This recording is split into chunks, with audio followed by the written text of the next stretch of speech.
Reliance Pro Tran 2 transfer switch. Now, when a lot of people think of transfer switches, they think of the much simpler and cleaner option, which is something like this guy right here. You literally just open the flap, have a generator port right behind the door, wire this to your panel, and you're done. And we were thinking the same thing, which is actually why we bought this. That's why I have this. But once we started doing some research, we realized that something like this, which is a manual 10-pole transfer switch, just has way more options. There's way more versatility with something like this. And so today we're gonna install this bad boy, show you guys how it works, and start prepping the garage for doing some real serious testing. So what is up, you guys? Welcome back to the lab. Today we are at the OG lab. This is actually my personal garage. For anybody that's been watching the channel for a while, you know we've been talking about doing some more serious testing, and we figured what better way is there to put these things to the real test than an actual functional garage that has a really high power demand. And all we need now is a way for everything that we are trying to test to access the power demand that we have here at the shop. So before we jump into the install, I'm gonna just tell you guys real quick, for anyone that is trying to learn or make a decision, why we actually went ahead and chose this unit over something like this. So this is the obvious cheap option. These guys, for like under $100 on Amazon, we got like everything to do the job. But the thing is, with something like this, which is more traditional, this is what people that are running gas generators have been using for many years, is that once you plug this into your panel, there's really two things. One, you either have this on or off. So it's all or nothing. Something like this, right now everything is off, but say you did this. Everything right now is set to get power from the grid, but it's not all or nothing. So you can come over here and say this is like your sump pump. You can turn that to generator. Now your sump pump is being backed up by the generator, but nothing else is. And the second thing that you get kind of hindered with is you have to work with one side of your fuse panel. So a fuse panel, the wires come in from outside. There's usually two sections, and this will plug into one side. And so if half the things you want to power are on one side, half the things you want to power are on the other side, you end up in this situation where you might have to rewire your home panel. You might not be able to rewire your home panel. Like the wires might not be long enough. Kind of a headache. So while this is super cheap and I will probably install it because I have it, we decided to shelf that idea and scoop one of these, which actually you can get this pretty much anywhere that sells solar kits. I'll leave links down below to a couple. Anchor sells these things.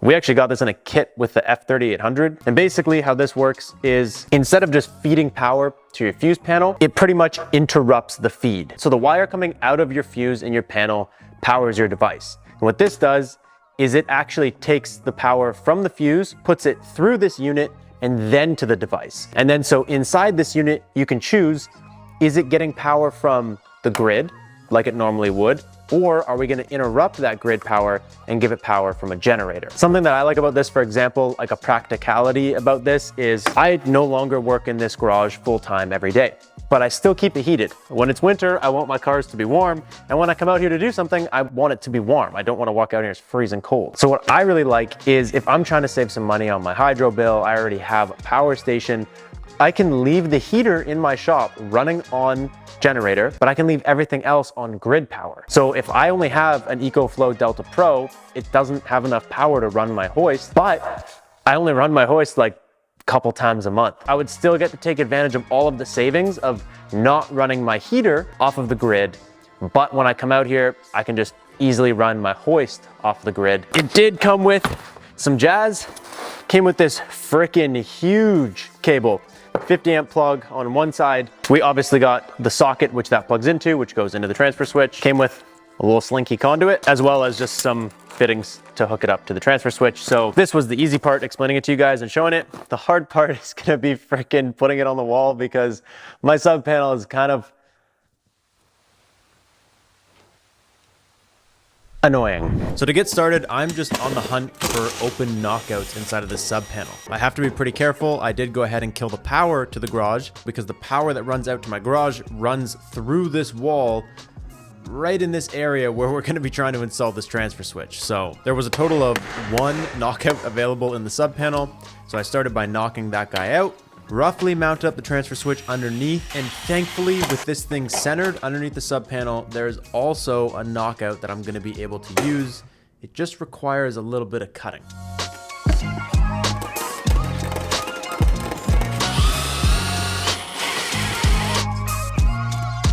Now I like to keep things pretty clean, so I figured instead of looking at the wires coming out the bottom of the panel and then going into the wall, we could just reroute the entire situation onto the back side of the panel I only ran into one small problem. The stud is right here, which begs the question, do I drill up, in, and through the stud, or do I just fucking cut this bigger and notch it?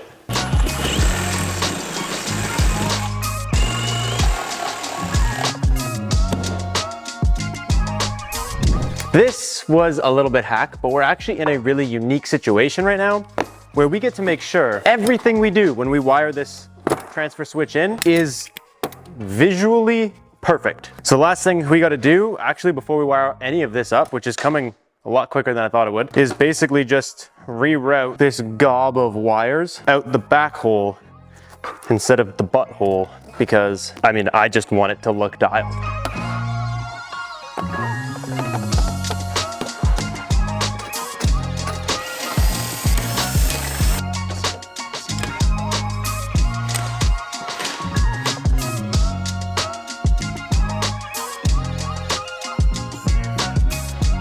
From here, it's almost too easy. We just need to make sure that the slinky is the right size, which right now it's obviously not. Probably gonna have to take, say that's like 10 inches or so.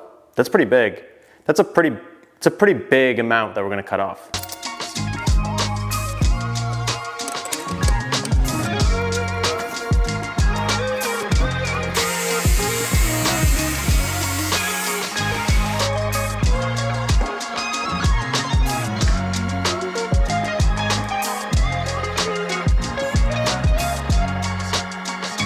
I'm not gonna lie, that was the least fun part of the whole thing. Getting these wires through this freaking doinker, absolutely the least fun I've had so far. But check this out. Dude, that is so sick. It's gonna look so clean, not having to see this thing underneath. And realistically, I didn't have to use this. I could have just run the wires in a wall. Most of the time when you put wires like these wires are just in there sheathing in the wall, but I figured we had the opportunity, and mainly just there's so many wires that when I'm pulling them up and down, I don't want like clumps and balls of wire just in the wall. I'd rather have them all snugged up nicely, not I don't even know where, because I'm not even going to use all of them. So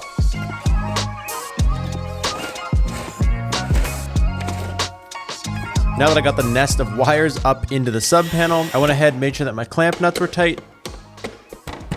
And then I just started by making some room. I unbolted line 1 and 2. I went ahead and I grounded the ground wire to the ground bar in the back and the neutral wire to the neutral bar. But before I wire anything in permanently, there's a little bit of customization that needs to happen. Basically, I have two 240 fuses that I want to take care of. These outer ones are the 30 amp that run my lift. The inner ones are 15 amp that run my compressor.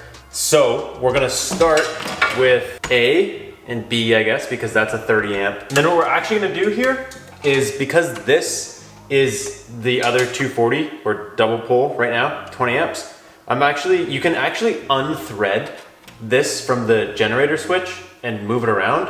Oh, there it goes. Okay, pull that pin out. So what we're actually gonna do, we are gonna turn these two 15s into our new 240. So up here, on the line switches to go from generator to grid power, push that in, start threading it. And that just makes it so that whenever you switch it, you switch both. And then with the fuses, these are actually just covers.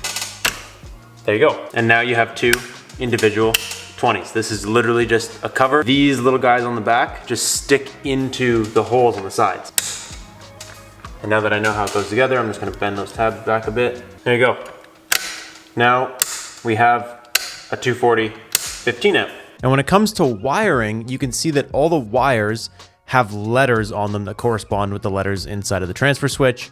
And this is actually so simple to do. Each breaker has a wire coming out of the top of it that provides power to whatever device. Obviously, once you get your wires shortened up, all you have to do is take the wire out of the top of the breaker, wire nut it to the black wire for the corresponding breaker that you're trying to connect it to inside of the transfer switch, and then wire the red wire from that letter into the top of the breaker, and that's it. You've just basically interrupted the power with the black wire and replaced the sub panel breaker with a red wire. And you just go ahead and do this for everything in here that you want to replace.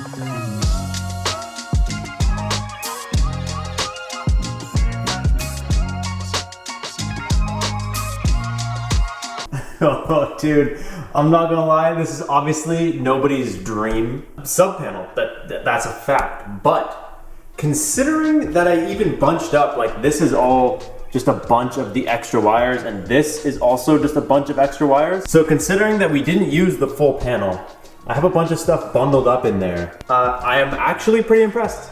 I'm not gonna lie, I think it looks, I'm okay with how much fit. If I ever go to sell this house, the inspector is gonna look in there and he's gonna shit his pants. But that's not the problem right now. We're almost done and we just gotta keep plowing forwards.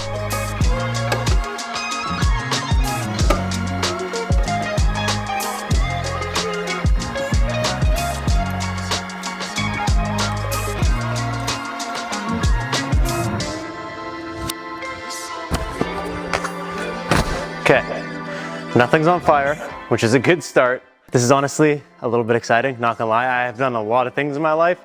This is the first time I've ever installed a transfer switch. And I'm fired up about it, dude. So, we'll put the ones that are in use. What? I don't think the problem's me. I usually take the blame for things, but I really don't think that was me.